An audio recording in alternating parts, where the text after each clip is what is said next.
lika Yesu waseNazaretha. Msindisiwe ke, ndiyakholwa ndiyazalwa kadaniso. Yesu wayinceda impilo yami. Cela sijonge incwadi yamaGalati chapter 3 verse number 14 sibe sesiyathandaza egameni lika Yesu waseNazaretha. Ndifuna nje sithandaze ngalamazwi. Incwadi yamaGalati chapter 3 verse number 14 egameni lika Yesu Kristu waseNazaretha. Thank you Jesus. Yesu bathandekayo uyakhulula, uYesu uyazixolela izono. Egameni lika Yesu asikho isono esingaxolelwayo. iBhayibhile izani kumnonke nina nesindwane nibulalekayo ngumthwalo.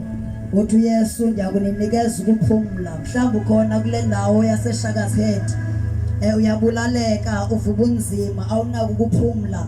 Kodwa namhlanje sizokumema, sizothi yiza naku ukuphumla okukuYesu Kristu. Mhlambe uzamile ezindaweni ozame kuzo, wazama kwizangoma, wazama kosiyazi, wazama kwabaphulayo, wazama kwabahlolayo, kodwa awuncedakali noko. Kodwa somemezela namhlanje uba ikhona indoda egama linguYesu ethi iBhayibhile uthwala asusa isono sehlabathi.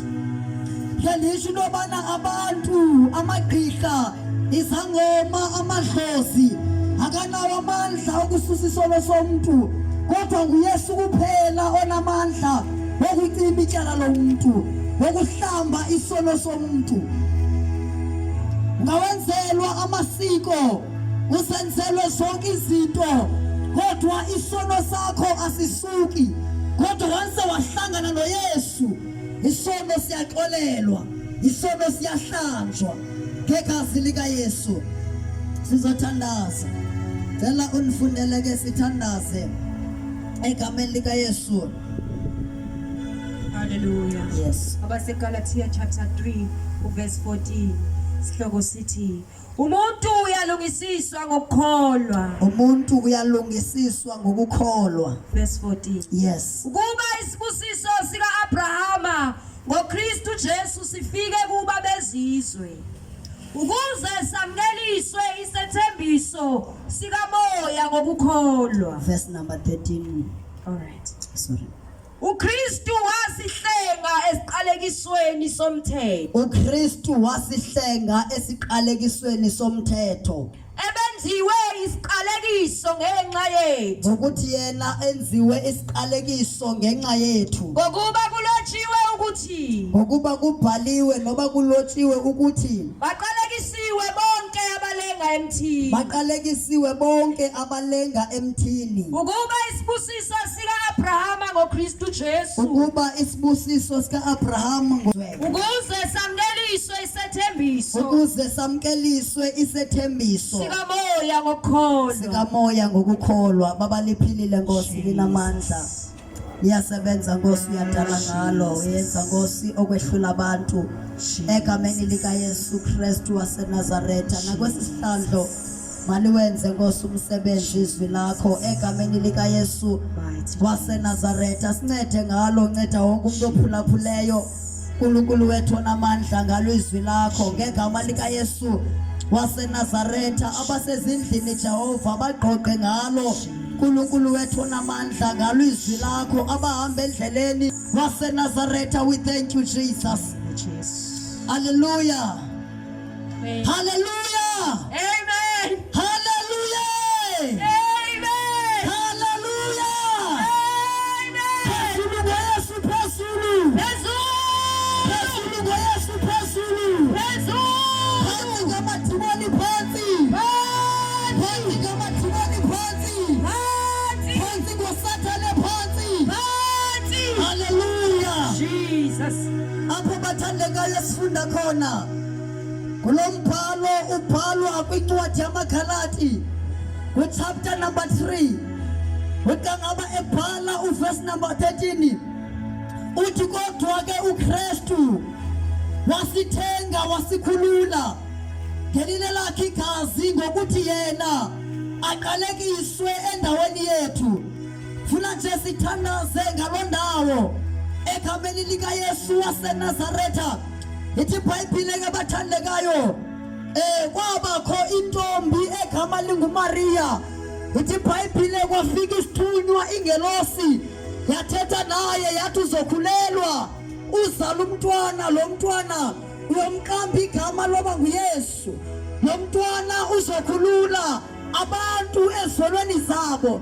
Ithi iBhayibhile lafika ixesha wazalwa umntwana onguYesu, wakhula njengabantwana bonke abakhuliswa ngabazali babo. Ithi iBhayibhile ekukhuleni kwakhe uYesu waqala kwenzeka izinto ezehlukileyo kunabantwana abazelweyo, ngoba lithi iBhayibhile wafunyanwa ngelinye ilanga esetempileni eJerusalema. Haleluya, Jesus. haleluya, Hallelujah. lithi iBhayibhile emveni koko uYesu wafika ixesha loba baptizwe. Xa bebaptizwa uYesu ufika umoya kaThixo, umoya oyingcwele uhla kwisimo sayobe. Kwavakala ivoice ezulwini isithi, lo ngunyana wabeyintanda endikholisiweyo nguye, yithi mveli kayena. Kwabonakala uba lo uzelweyo wehlukile nobezelwe ngumfazi, kodwa wehlukile kubantwana balapha ekuhlaleni. Yithi iBhayibhile wakhula uYesu, waqala wafundisa, wenza imimangaliso, wenza imisebenzi yamandla, ephilisa abagulayo, evusa abafileyo uYesu. Yithi iBhayibhile kwasofika ixesha apho uYesu angcatshwa khona, engcatshwa indoda enguJudasi. Yithi iBhayibhile uYesu xa ingcatshwayo wathathwa wahanjiswa kwiinkundla zamatyala, ehanjiswa enqaqa amatyala. Ngelo xesha uYesu wayesokhulula abantu ezonweni nasesiqalekisweni. Ngoba apha sifunda khona ithi kodwa uKristu wasikhulula esiqalekisweni, isiqalekiso esasize ngomthetho, esithi bonke abantu abaqholwe emthini wehlazo baqalekisiwe nguThixo. Wahanjiswa kwiinkundla zamatyala. Ngexesha hanjiswa kwiinkundla zamatyala, lithi iBhayibhile wahanjiswa kwinkundla kaHerode, wahanjiswa kwinkundla kaKefasi, wahanjiswa kwinkundla kaKesari. Lithi iBhayibhile xa ifika kwinkundla kaPilato, uPilato wazihlamba izandla zakhe, ngoba lithi iBhayibhile ngelo xesha uYesu wayebanjwe kunguye nendoda egama linguBharabhasi.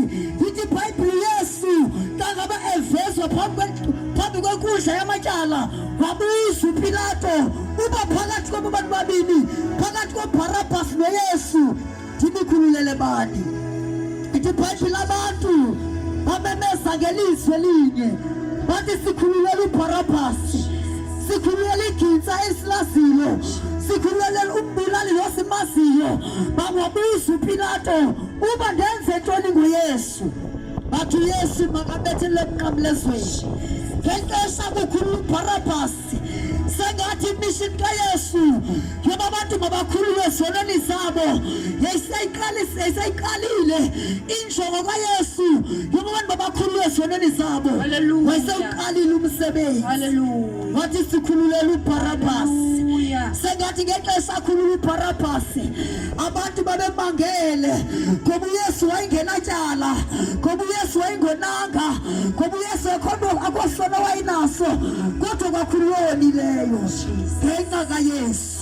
Ngoba uYesu kusemhlabeni kwakhe wayezokhulula izoni, wayezokhulula abantu abonileyo, wayezokhulula ababulali, wayezokhulula izidakwa, wayezokhulula izifebe, wayezokhulula iprostitute, wayezokhulula bonke abantu abonileyo phambi koThixo uYesu. Hallelujah. Ithi iBhayibhile lapho sifunda khona, kodwa uKristu wasithenga wasikhulula ngelinye lakhe igazi, ngokuthi yena Kristu abethelwe emnqamlezweni.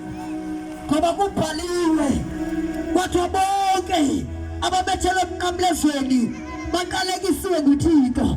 Nathi sasiphila phansi kwesiqalekiso, nathi sasonakele sonile, simbhoxile uThixo, kodwa uKristu wasithenga wasikhulula ngelinye lakhe igazi.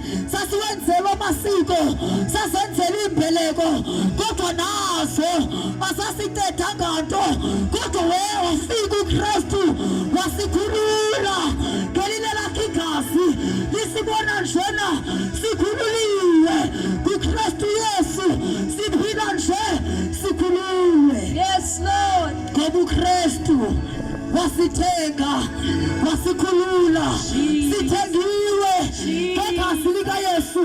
Nisibona nje asithengwanga ngegazi lebhokhwe, asithengwanga ngegazi lenkomo, asithengwanga ngegazi legusha, kodwa wasithenga ngegazi lakhe, wasikhulula, sikhululiwe, sikhululiwe. Esikholekisweni ngizomemezela nawe namhlanje ungakhululwa. Salamanda, ungakhululwa. Nangu Yesu, nakhululayo, nangu Yesu. Wafakela uJohane wathi nansi ivona kaThixo ethwalisise isono sehlabathi, izomemezela nangu Yesu. Nangu mkhululi, nangu mkhululi, yekuboshiwe, nangu Yesu udala uzaba, nangu umkhululi. Haleluya. Nangu Yesu, nangu Yesu uyasithwala izono, asitolele, uyawahlamba amatyala noma wabulala. Nangu Yesu, nangu umlamleli wafakela ophalayo, wathi umlamleli phakathi kwabantu noThixo kumntu uKristu Yesu. Yebo umlamleli noThixo sizomemezela, nangu umlamleli. Igama lakhe nguYesu. Akayithethi impilo yakho, akazixoleli izono zakho. Selithi iBhayibhile noba sibovu sithe sangqobela, siyahlatshwa sibe mhlophe, sizomemezela nangu umkhululi. Nangu Yesu, nangu Yesu athethelela izono, nangu Yesu akhululayo, nangu Yesu aphilisayo, nangu Yesu akolela izono noma yinhlobo enjani yesono wasenzayo, nangu Yesu. Seluzothandaza tata umathikane egameni likaYesu waseNazaretha. Nawe namhlanje usengathethelela izono zakho, nawe namhlanje usengakhululwa kuYesu igama lakhe. Ngisazothandaza, wandithandaze na usendlini, namhlanje bekuzokhululwa wena. Namhlanje speakers bekule ndawo sizele wena. Vala amehlo usendlini, ngithandaze kanye nawe. Namhlanje noba intwana ekuhluphayo, izinto eseziveza kuhlupha eziqhubeleka nawe, ngithandaze nawe kwindawo kuyo. Uphakamise isandla sakho lobo ndawuni, phakamise isandla sakho. UThixo uzonceda wena, uzokhawula izinto ezivimbile into zakho. Namhlanje sizona Yesu. Bawubona uba kusengalo ukugijime, Yes. uze kule ndawo. Hallelujah. Sisekhona, sisakulindile. Hallelujah. Ungagijima uze sithandaze nawe. Hallelujah. Noma ukhulelwe kumntwana, ungagijima uze sithandaze kanye nawe. Oh, yes, Lord. Size kuwe namhlanje, konke okukusela kuze kuwe. Yes, Namhlanje kuzonyanyulwa izinto ezihlupha ifemini yakho, izinto ezihluphayo emzini wakho. kahle ngoba kungenzeka singakusabuyi mawuphuthele lithuba lanamhlanje isasathandaza phakamisa isandla sakho sithandaze kanye nawe konke kuzelula yakuqinisekisa phuthuma phuthuma sekuyavala kungenzeka uba kuthiwa lenyanga sengiphele sengisaphila ubungasondela sithandaze kanye nawe sisisele wena ukuthi ukuvuleleka zonke into ezivaliwe sengiyathandaza phakamisa izandla zakho sengiyathandaza kwindawo kuye lokusendlini sengiyathandaza phakamisa izandla zakho Thixo namandla uNkulunkulu ongcwele wala laphakathi ngilula isandla sakho Nkosi yamakhosi isondeza indlebe yakho waba balulile izandla uNkulunkulu onamandla abagulayo wasize ndiyanqamla uNkulunkulu onamandla isifo esibahluphayo inhloko ezibaphathayo izisu ezibaphathayo inyawo ezibaphathayo